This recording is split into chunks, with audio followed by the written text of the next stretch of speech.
أيها الأفاضل، كل ما تعملون محصي عليكم، يكتب عليكم مثاقيل الذر،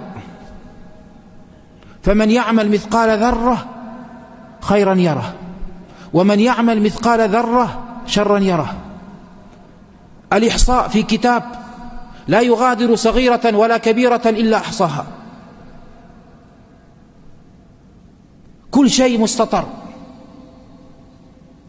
ولذلك جاء في الحديث: يصاح برجل من أمتي على رؤوس الخلائق يوم القيامة، فينشر له 99 سجلا، كل سجل مد البصر، هاي سجل ذنوب وسيئات. ولو يعطي أحدنا كراسة قيل له اكتب سيئاتك ما استطاع أن يكتب ورقتين. 99 سجل، وكل سجل مد البصر، مليئة بالذنوب، ثم تعرض عليه.